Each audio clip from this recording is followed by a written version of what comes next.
আমরা এখন বাড়ি চলে যাচ্ছি। যাওয়ার আগে একটু মেলায় ঘুরবো, কারণ কালকে রাত্রে মেলায় ঘোরাটা আমাদের থার্ড টাইম যেটা হবে আর কি, হয়নি। আমরা ঘরে বসে ল্যাব খাচ্ছিলাম থেকে একবারে সব রেডি হয়ে আমরা বেরিয়ে পড়বো ব্যাগপত্র নিয়ে। ব্যাগপত্র একটা দোকানে রাখা হবে আর কি, রেখে হ্যাঁ। আর দিদি বাড়ি যাচ্ছি, দিদি আবার অনেক কিছু দিয়ে দিল, তো ওই জন্য ব্যাগগুলো আরো বেশি হয়ে গেল। সঙ্গে আমাদের একজন আছে, সঙ্গে দেখিয়ে দাও। দেখো আমার এই দিদিও আছে, আমাদের সঙ্গে যাচ্ছে। দিদি বাড়ি সামনা করে আমাদের সোদপুরে একসঙ্গে যাবো, একসঙ্গে যাবো। আমরা নেমে পড়বো। চলো বাড়ি যাওয়া যাক। চলো। দুদিন আমাদের খুব আনন্দ করে মজা করে কাটলো। সময় দিদির ঠাকুর ঘর একদম।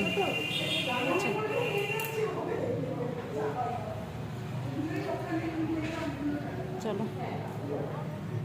সবাই চলে গেল, ব্যাগপত্র সব রাখলাম এখানে। কুরিয়ারে